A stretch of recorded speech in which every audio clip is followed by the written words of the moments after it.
सिसोदिया और सत्येंद्र जैन की पत्नी ने केजरीवाल को दी चेतावनी। बीजेपी का बड़ा दावा। नए मंत्रियों को लेकर दिल्ली में बड़ी हलचल, राष्ट्रपति ने दी मंजूरी। आतिशी और सौरभ भारद्वाज के नाम पर राष्ट्रपति की मुहर। मनीष सिसोदिया का इस्तीफा मंजूर हो गया है। सत्येंद्र जैन भी अब मंत्री नहीं रहे। राष्ट्रपति द्रौपदी मुर्मू ने दोनों के इस्तीफे को स्वीकार कर लिया है। इसके साथ ही दिल्ली के सीएम अरविंद केजरीवाल की उस सिफारिश को भी मंजूरी दे दी गई है जिसमें सौरभ भारद्वाज और आतिशी को मंत्री बनाने की सिफारिश की गई थी।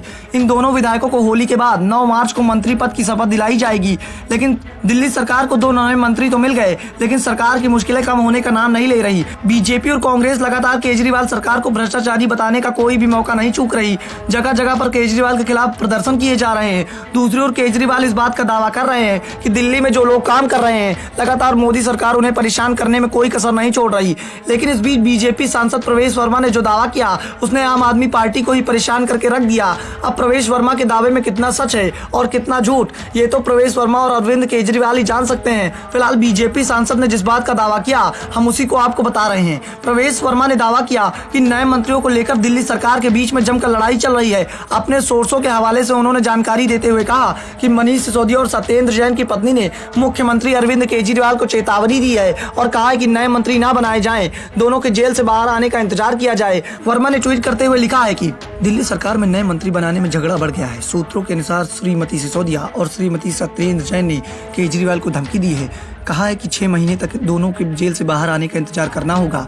नया मंत्री बना तो शराब और हवाला का सारा पैसा कहाँ गया, उसका राज खोल देंगे। प्रवेश वर्मा जिस बात का दावा कर रहे हैं कि मंत्रिमंडल विस्तार करने के बाद केजरीवाल की मुसीबतें बढ़ सकती है, दूसरी ओर जो खबरें निकलकर सामने आ रही हैं, वो बता रही हैं कि मंत्रिमंडल का विस्तार तो हो रहा है, 9 मार्च को ही हो रहा है। ऐसे में प्रवेश वर्मा के दावे की परीक्षा भी जल्दी हो जाएगी। दरअसल सिसोदिया और सत्येंद्र जैन इस समय तिहाड़ की जेल में बंद हैं। सिसोदिया तो तिहाड़ में कुछ दिनों पहले ही आए हैं, लेकिन सत्येंद्र जैन वहाँ 9 महीने से ज्यादा का वक्त बिता चुके हैं।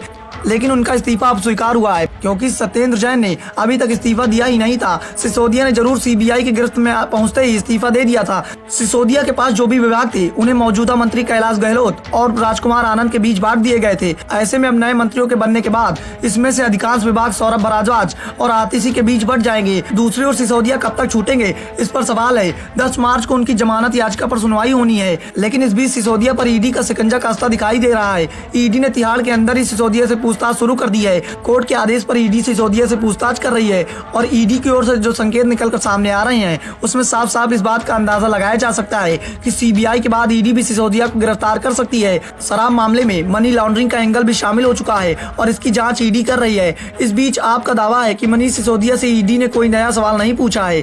जो सवाल अब तक सीबीआई पूछती आ रही है, वही सवाल ईडी के द्वारा पूछे गए हैं।